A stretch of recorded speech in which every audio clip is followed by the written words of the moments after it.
Pessoal, hoje a gente vai estudar na nossa matéria de Direito Público e Direito Privado a eficácia da lei no espaço, não é? Existe a Lei de Introdução Nacional ao Direito Brasileiro, que antigamente era tratada como Lei de Introdução ao Código Civil, mas em vista da importância dessa lei, porque ela trata do conflito de lei no espaço, de conflito de lei no tempo, de efeitos retroativos da lei, de efeitos extrativos, de conflito da lei internacional, de jurisdição, ou seja, ela tem princípios gerais do direito muito importantes, que ela sofreu uma reforma categorizando essa lei, determinando um aumento de efetividade. Essa lei foi atualizada, né? Ela não foi revogada, foi atualizada e passou a ser chamada, né, de Lei de Introdução Nacional ao Direito Brasileiro. Significa dizer o quê? Que essa lei ela já tinha uma importância, né, interpretativa para os outros ramos jurídicos, direito administrativo, direito tributário, direito civil, direito empresarial, direito ambiental. Ela passou a ter uma importância maior ainda com essa reforma. Essa lei passou a ser a Lei Geral do Direito Brasileiro, a Lei de Introdução Geral ao Direito Brasileiro, né?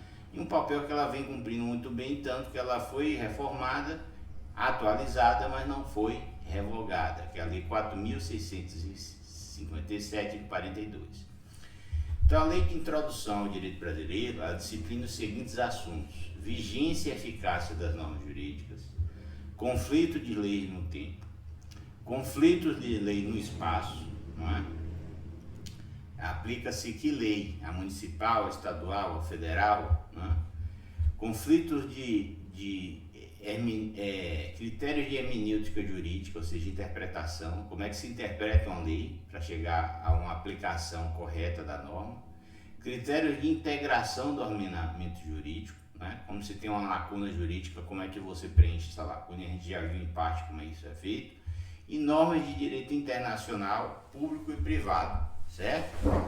Então tudo isso é tratado pela Lei de Introdução ao Direito Brasileiro, que é a antiga Lei de Introdução ao Código Civil, que ganhou um status mais fortificado pelo nosso legislador e pela doutrina. Ele já tinha, mas os doutrinadores passaram a tratar ela com mais ênfase, como uma lei das leis, leis legos lei, né?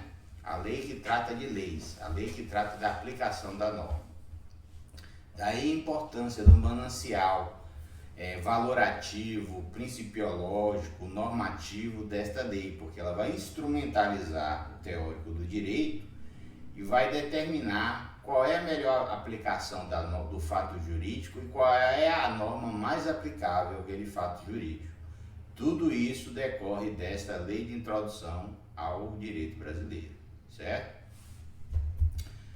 Então essa lei, ela ganha essa dimensão com essa reforma e ela vai permitir que a gente aborde os assuntos durante esta aula, sabendo que a lei é o objeto de estudo, né? A Lei de Introdução ao Direito Civil, e vale a pena enumerar nas suas características principais. Por ser uma lei que vai tratar de todo o sistema jurídico, né? Direito administrativo, direito tributário, direito público, direito privado, né? Então é uma lei que se aplica a todos os ramos jurídicos, inclusive direito público e direito privado. Ela é uma lei genérica, né? Ela tem os conceitos largos e vagos. Para quê? Para que ela sirva de norte interpretativo, argumentativo e tratando daqueles temas de conflito da lei no tempo e no espaço, preenchimento de lacunas, princípios gerais do direito, para todo o sistema jurídico, certo? Então, dificilmente você vai deixar de aplicar essa lei em todo o sistema jurídico, a não ser que tenha um dispositivo específico afastando a aplicação dessa lei, né? Mas, regra geral, essa lei vai se aplicar em todo o sistema jurídico. Então, qual é a característica da lei? Generalidade e impessoalidade. A lei se origina de todos, indistintamente à exceção, a lei formal ou singular, que se aplica a apenas uma pessoa. Exemplo, uma lei criada para dar prisão a uma pessoa pública, pensão a uma pessoa pública que esteja passando por dificuldades. A doutrina afirma que é um ato administrativo como forma de lei. Então, quais são as características da lei? A lei é genérica ou impessoal. Regra geral, a lei vai ser aplicada a todas as pessoas, todas as relações jurídicas, todos os fatos jurídicos que se enquadrar nos termos da lei. Por isso, uma das grandes características da lei, inclusive da Lei de Introdução ao Direito Brasileiro, é a generalidade e a impessoalidade. Ela é genérica, ela é vaga, usa conceitos indeterminados, para que ela se aplique ao maior número de fatos possíveis, desde que esteja na ratio legis, na mens res, no bem jurídico que essa norma veio a proteger. Então, toda lei, por natureza, é genérica e é impessoal. Se, através de uma lei, se determina um direito, um favor a determinada pessoa, isso é tão específico que a doutrina chega a dizer que essa lei tem caráter de ato administrativo, ou seja, que ela deixou de ser lei. Por quê? Porque ainda que ela tenha sido aprovada como lei, passou pelo processo genético de uma lei, aprovada na Câmara Legislativa, sancionada pelo prefeito do município, pelo governador do estado ou pelo presidente da União, se dá um benefício específico a uma pessoa específica, ela tem aparência de lei, ela tem forma de lei, ela tem validade de lei, mas ela é um ato administrativo, né? Porque ela não tem as características da lei, mas ela vai ser respeitada como se lei, né? Como se tivesse, ela tem a formalidade de lei, ela não é materialmente uma lei, mas ela tem a formalidade da lei porque ela passou por um processo legal, né? Aprovação pela Câmara de Deputados, sanção do presidente, promulgação, publicação, ela é uma lei, mas ela não tem a natureza de uma lei porque ela determina um benefício específico de uma pensão, por exemplo, um herói nacional, não é? E aí o governo federal decide, nos termos da Constituição Federal, dar uma pensão para esse herói nacional porque evitou uma catástrofe, um hectacombe, uma guerra, não é? Essa pessoa salvou milhares de vidas e é uma pessoa com necessidades, aí o governo federal, o estado, o município pode determinar essa pensão desde que a lei permita, a Constituição Federal permita, porque administrar e aplicar a lei de ofício, não é? E determina essa pensão específica, vai ser aprovado por lei para dar uma garantia jurídica, não é? E dar uma segurança jurídica a esse benefício. Então, toda lei é genérica e impessoal, essa é a característica das leis. A lei também tem como característica a obrigatoriedade e a imperatividade. Uma lei que não é obrigatória e imperativa não é lei, é uma norma que não serve para muita coisa, certo? É a norma de exortação, como antigamente os juristas entendiam a Constituição Federal. Então, a Constituição Federal, apesar de ser definida como uma carta magna, várias leis ordinárias tinham preponderância interpretativa e de eficácia frente à Constituição. Então, diferente do que é hoje, a efetividade da Constituição, das normas, dos princípios de direitos e garantias da Constituição foi uma construção doutrinária e jurisprudencial, ou seja, existia uma resistência em vista das pessoas que atuavam nas leis ordinárias e nas leis efetivas, de dar efetividade à Constituição Federal. Então isso foi um trabalho doutrinário de exegese, de hermenêutica, de valorização e efetividade da Constituição, que agora a gente está começando a colher os frutos, né? E a Constituição de 88 trouxe instrumentos para declarar a inconstitucionalidade das leis que são contrárias aos seus princípios, e a própria doutrina passou a aplicar os dispositivos da Constituição, não é? Determinando que tal lei não deveria ser aplicada porque afrontava um princípio ou uma garantia da Constituição de eficácia imediata. E existe a percepção doutrinária, né, dizendo que todos os direitos e garantias previstos na Constituição Federal é de aplicação imediata, né? Então, toda teoria construída antigamente, ela fragilizava a efetividade da Constituição, ela deixava a Constituição a reboque da vontade do legislador secundário, né? Então, o legislador constitucional aprovava a Constituição, previa uma série de direitos e garantias e que só eram implementados e eficazes se o legislador legislasse. Então, muitos dispositivos da Constituição Federal, direitos e garantias, ficavam sem aplicação. Então, a própria Constituição e a doutrina prevê hoje em dia que todos os direitos e garantias independente de lei, são de aplicação imediata. Então isso foi buscado para dar maior efetividade às garantias dos direitos constitucionais, certo? Outra característica da lei é a permanência ou persistência. A lei é feita para vigorar no tempo e no espaço por tempo indeterminado. Então, leis temporárias, leis com prazo, leis excepcionais, para durar, elas são excepcionais, né? A maioria das leis, ela não tem prazo de validade, certo? Por exemplo, a lei orçamentária é anual, mas a maioria das leis, elas são feitas para valer enquanto até outra lei vinha revogar ou regular aquele assunto. Então, lei não tem prazo de validade, lei é feita para durar, lei tem persistência, tem permanência. Então, você só vai entender pela revogação de uma lei se uma outra lei a revogar ou se uma outra lei vier e regular tudo que aquela outra lei regulava. Aí é a revogação tácita, por englobamento, certo? Então, regra geral, uma lei aprovada, ela só vai ser revogada se outra lei revogar.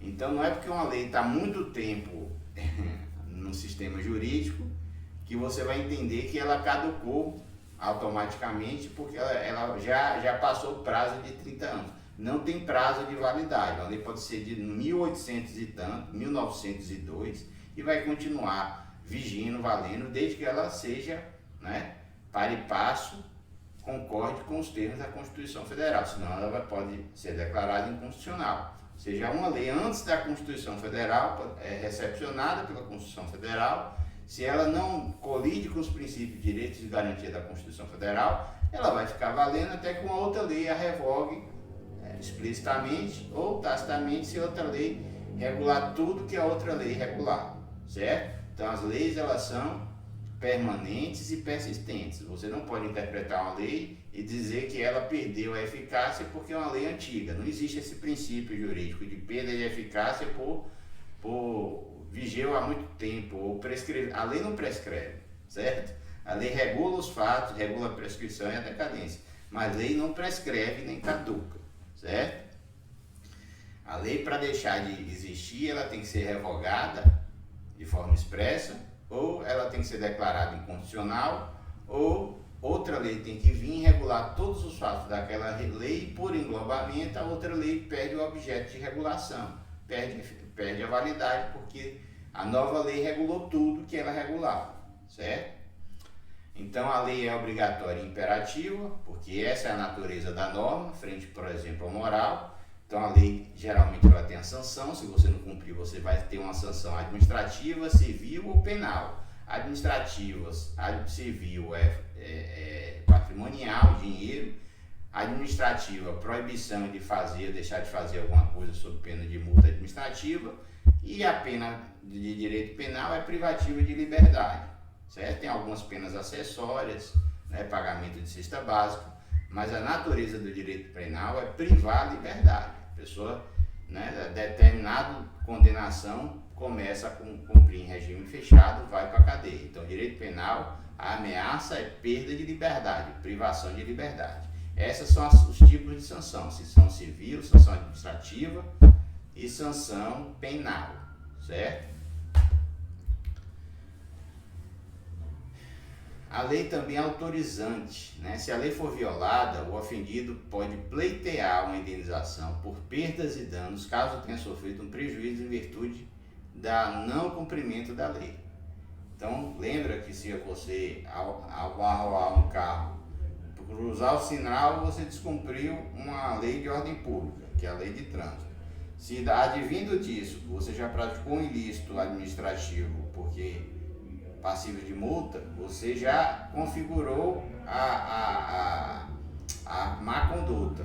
Se é dessa má conduta gerar prejuízos a terceiros, você não tinha nenhuma relação jurídica com essa pessoa, passa a ter uma relação jurídica extrapatrimonial, né? Responsabilidade jurídica extracontratual. E aí você passa a ser obrigado a ressarcir essa pessoa. Essa pessoa pode lhe processar ou não. Se processar e ganhar, se não conseguir se defender, né? Porque tem as defesas, culpa exclusiva da vítima, culpa exclusiva de terceiro, caso fortuito força maior, você vai obrigado a indenizar, certo? Se a sentença for favorável. Então, todo direito depende de ser reconhecido dentro de um processo. Você pode ter o direito, mas esse direito deve ser deduzido numa petição, através de um advogado devidamente constituído, vai ter a defesa do réu, o juiz vai analisar as razões do autor e do réu, e no final vai dar a sentença de procedência ou de improcedência, certo? Então você pode ter o direito material subjetivo,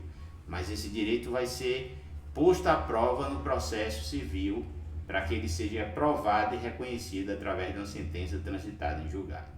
Então, se uma lei é violada, ela autoriza a pessoa que teve seu direito subjetivo violado a acionar o judiciário, buscar a sua indenização, o réu vai ser citado, vai ter o processo de conhecimento, prazo para contestar, não é? Sentença, recurso. Depois que transitar em um julgado e for favorável, você vai ter um título executivo judicial, certo?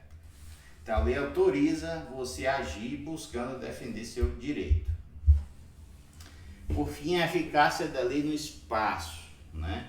As características da lei. A lei é obrigatória, a lei é permanente ou persistente, a lei é autorizante e a lei é imperativa. Tudo que a gente já viu está resumido nesse quadro. Então essas são as características da lei, certo? A lei é imperativa, a lei é genérica, a lei é autorizante, a lei é sancionadora e a lei permite que, uma vez violado, você busque seus direitos subjetivos em vista daquela pessoa que violou seus direitos patrimoniais, personalíssimos ou morais, certo? Então, a eficácia da lei no tempo. Então, segundo a sua obrigatoriedade, a lei pode ser classificada segundo sua força de obrigatoriedade. As leis podem ser lei congente ou injuntiva, que é a lei de ordem pública, e é que não pode ser modificada pela vontade das partes, e nem mesmo pelo juiz, são imperativas ou proibitivas. São as leis de direito público, não é? As leis de direito público, elas são de obediência ex lege, elas vão criar relações jurídicas e obrigações genéricas, não é? Por exemplo, direito da propriedade, todo mundo tem a obrigação de respeitar a propriedade individual. As leis que determinam a cobrança de tributo, ex lege. Se você praticar o fato gerador, você vai ser obrigado a pagar o ISS, né? O ISQN, o imposto de renda, se você adquiriu renda, o IPVA, se você comprou um carro. Você praticou o fato gerador, independente de sua vontade, aquela relação jurídica de direito público, no caso, vai ser gerada e você vai ter que ou fazer o lançamento tributário ou responder pelo lançamento tributário feita pelo fisco municipal, estadual ou federal. Independente de sua vontade, a lei já gera aquela obrigação. Você vai participar de uma relação tributária ex lege, você não contratualizou, mas só porque você é cidadão brasileiro, possui CPF, atua na atividade, né? Ganha salário, paga imposto de renda, é um cidadão produtivo, você, ao adquirir bens, produtos e serviços, você pratica os fatos geradores e vai ter que contribuir nos termos da Constituição Federal e do sistema tributário vigente. Existem as leis supletivas, que a gente já tinha falado, que ela se aplica ao direito privado. Que a lei supletiva é aquela que vai atuar no seu contrato se você não dispor de forma diferente. Então, em vista do princípio da autonomia da vontade, quando você faz um contrato de direito privado, a maioria das disposições, desde que não viole os bons costumes, o direito, né, e a legalidade, você esteja transacionando com bens possíveis sem violar a moral, os bons costumes, ou transacionar bens proibidos, ilegais, esse contrato vai valer, né? Porque uma vez esse contrato valendo, todas as disposições que estão nesse contrato vêm de sua vontade, você vinculou porque você quis. As cláusulas contratuais, quem vai decidir o prazo, a forma de pagamento é você. Se você não decidir, aí vem o direito supletivo para operacionalizar aquele contrato, para dar efetividade. Então, as normas de direito civil, elas são supletivas. De direito empresarial, elas são supletivas. Elas só vão atuar se você não colocar uma disposição contrária. As normas de direito público ou de ordem pública, não, elas são obrigatórias. obrigatórias, né? Então, quando você vai fazer alguma coisa que tem normas de direito público, ela diz, ó, esse ato vai ser feito da seguinte forma. Então, ato de transcrição, você comprou um imóvel, para você ter a propriedade, você tem que transcrever. Você não pode gerar a titularidade do imóvel através de um ato privado. Você vai fazer o contrato de compra e venda, mas você vai ter que transcrever esse contrato de compra e venda com a assinatura do comprador e do vendedor, né, e a transcrição desse contrato na averbação do imóvel. A forma que esse imóvel vai ser transacionado é tudo direito público. Você vai criar uma empresa, a forma de você criar uma empresa é de direito público. Você vai casar, a forma que você vai casar, o contrato é privado, mas os regimes de bem que você pode escolher, não é, já estão especificados. Então, quando você vai cumprir alguma coisa e existe uma norma de direito público e você não cumpre, a nulidade do contrato é absoluta. As normas de direito privado não, você vai transacionar da forma que você quiser. Se você não colocar, operacionalizar no contrato algum termo essencial à existência, à validade ou à eficácia desse contrato, as normas supletivas de direito privado vão suprir para dar operacionalização e validade a esse contrato, certo? No direito público, não. Você tem que cumprir a lei. Se você não cumprir a lei, aquele ato que você fez é passível de ser declarado nulo ou anulável, a depender da gravidade. Mas geralmente, quando você deixa de cumprir direito público, a pena é nulidade absoluta, certo? Então, as relações pautadas pelo direito público geram nulidade absoluta se a norma não for aplicada, tá? As relações de direito privado geram nulidade relativa, porque é interesse privado e só vai gerar nulidade se a pessoa achar que foi lesada, que existiu alguma impossibilidade. No Código de Defesa do Consumidor existem algumas cláusulas abusivas, que vai gerar nulidade do contrato porque elas foram colocadas e elas já são citadas pelo Código de Defesa do Consumidor como cláusulas abusivas. Aí todo contrato ele tem que obedecer os termos dessas cláusulas. Ele pode ter várias cláusulas, menos aquelas cláusulas que o Código de Defesa do Consumidor considera abusivas. Então, quando você vai fazer um contrato de prestação de serviço ou venda de produto ao consumidor, você tem que analisar o Código de Defesa do Consumidor para perceber se seu contrato está cumprindo as disposições de ordem pública.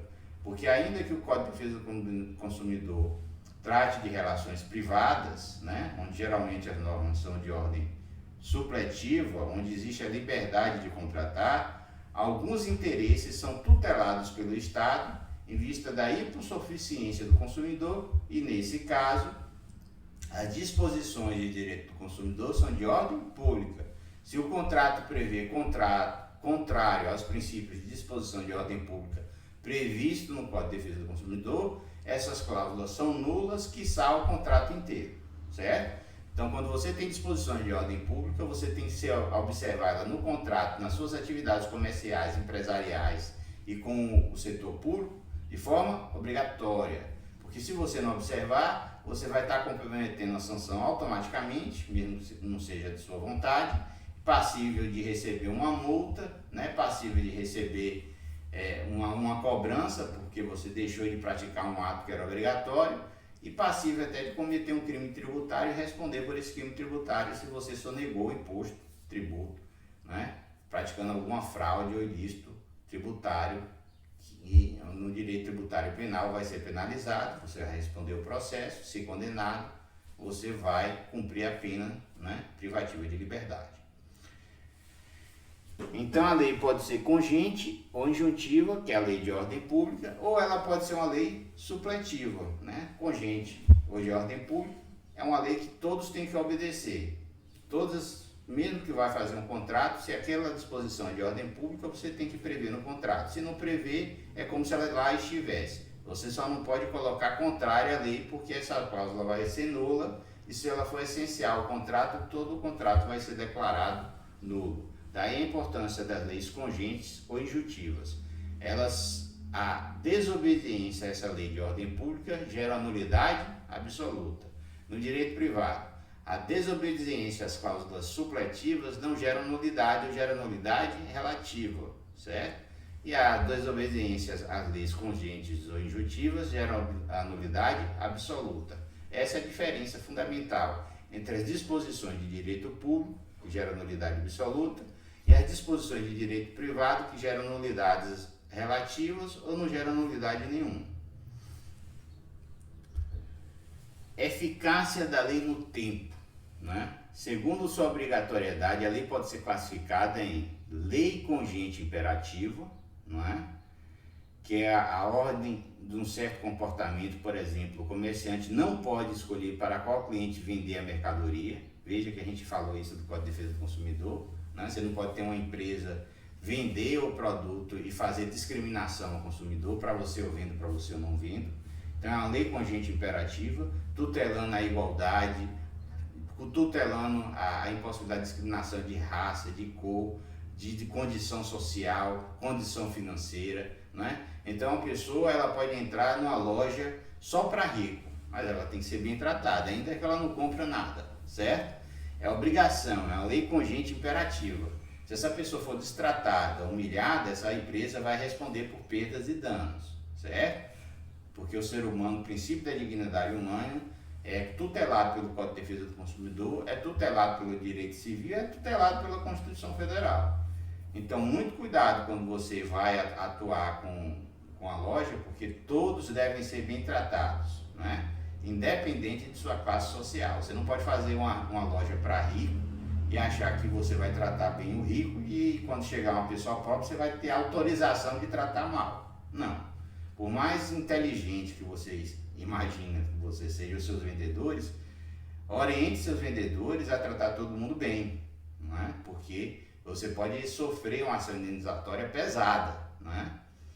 Então, a lei congente imperativa determina que todos devem ser tratados bem, e se você vai vender um produto, você não pode fazer distinção de raça, cor, condição social. Você está vendendo um produto, você vai vender para todo mundo, certo? E você tem que tratar bem, até se o negócio não for feito, você tem que tratar a pessoa bem, porque se ela não tem condição de pagar, você vai mostrar o preço, as formas de pagamento, e ela disser, não tenho como pagar, aí é uma questão dela. Mas durante todo esse processo, a obrigação da loja é tratar o seu cliente bem, independente de classe social, raça, cor, religião, certo?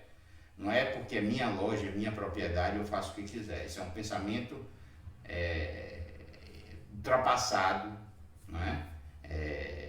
Pequeno, raso, né? E que vai gerar prejuízo a você, vai doer no bolso do empresário. O empresário que tem uma cabeça pequena desse jeito, ele vai gerar prejuízos à sua loja. Em vez de ganhar dinheiro, vai perder dinheiro, certo? Alguém esperto vai te processar. Lei congente proibitiva é a que veda certo comportamento. Então, tem a lei congente imperativa, que ordena um certo comportamento, e a lei congente proibitiva, que determina que você se abstenha de determinado comportamento que a lei entende que não é bom para a sociedade, para a vida em sociedade, né, que prejudica os interesses do Estado, do município, da União ou da sociedade em geral, ofere os princípios da dignidade humana, do devido, né, então você é proibido de fazer. Então tem a lei congente imperativa que obriga que você faça algo, não é? Se você vai vender, você tem que vender para todo mundo, com a defesa do consumidor. E a lei congente proibitiva é que proíbe que você faça algo. Por exemplo, se você vai vender comida, você está proibido de vender comida estragada. Se você vender, você vai ser responsabilizado. Se a autoridade presenciar que você está vendendo comida estragada, você pode sofrer um auto de autuação, seu estabelecimento pode ser interditado, até que você se corrija, não é? Então, o risco de você descumprir uma lei congente proibitiva é muito alta, tanto como imperativa, certo? Então, um exemplo de imperativo é que verta certo comportamento. Por exemplo, o Código Civil proíbe a doação universal, isto é, a doação de todos os bens sem que haja reserva do mínimo para sobreviver. Então, a pessoa pode doar seus bens? Pode, mas não pode doar todos os bens e ficar sem condição de se alimentar, de sobreviver.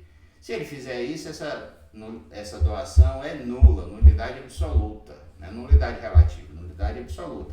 Se uma pessoa tem vários bens e doa todos e fica sem nenhum, a presunção é que essa pessoa não está no gozo de suas faculdades mentais, porque a pessoa precisa comer, viver, morar, não é? Então, a regra geral, esse contrato de doação vai ser declarado nulo. Então, com isso, a gente fecha a nossa primeira parte da aula número 5, né, tratando de lei, no espaço e no tempo, e até a próxima aula.